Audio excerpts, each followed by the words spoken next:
I put together a new desktop PC, and though I love the AMD A10 6800K chip, the stock cooler was of almost no use. I first assembled with the pre-dispensed heat paste on the heatsink that came with the processor. No overclocking, all fan speed set to max. Idled at 35°C, just running the Win 7 Windows Experience Index test twice in a row, sent big red warning messages to the screen, exceeding 60°C and climbing. Overheated several times during light use, loading software, and watching online videos. Removed stock paste and replaced with Arctic Silver 5. Same exact behavior. This is running on a Asus A85XMM board in a Cooler Master NSE 200 small tower case with 4 120mm fans, plus another 120mm fan in the bottom-mounted Corsair 430 watts PS. Ambient temp of 70°F. Motherboard temp remains steady at 26 to 27°C. Replaced stock CPU fan and heatsink with the Cooler Master Hyper 212 Plus. This large, very tall cooling rig barely fits with the case closed up, comes with one 120mm fan, and is capable of two 120mm fans. But my small board and tall memory forced me to run just one fan, sucking, not blowing air through the fins.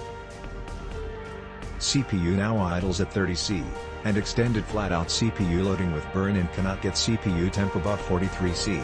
CPU fan speed barely moves up at all, and CPU temp returns rapidly to 30 to 31°C upon return to idle state.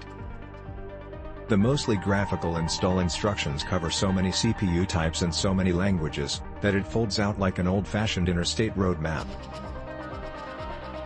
But after a few initial worries about getting the side cover back on the case with this cooler installed, it all fell together.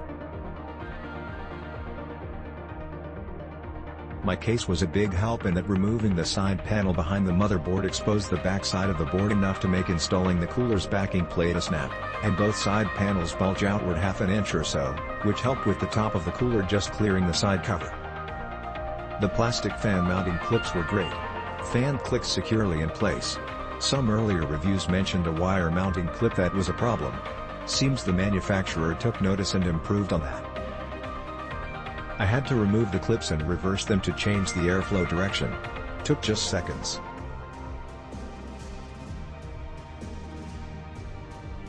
I still felt that there should be some air being pushed through the heatsink fins, but I just couldn't mount the optional second 120mm fan due to clearance issues with RAM.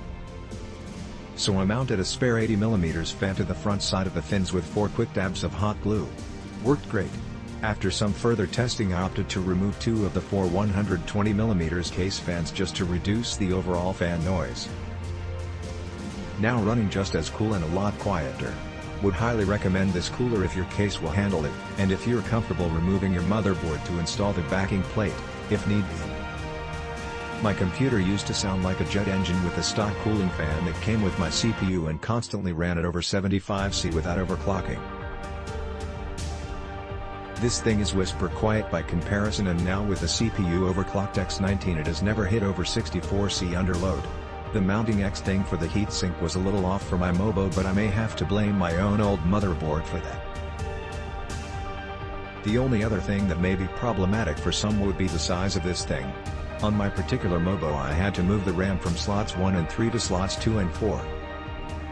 So just be sure to measure both the height and width on your own setup.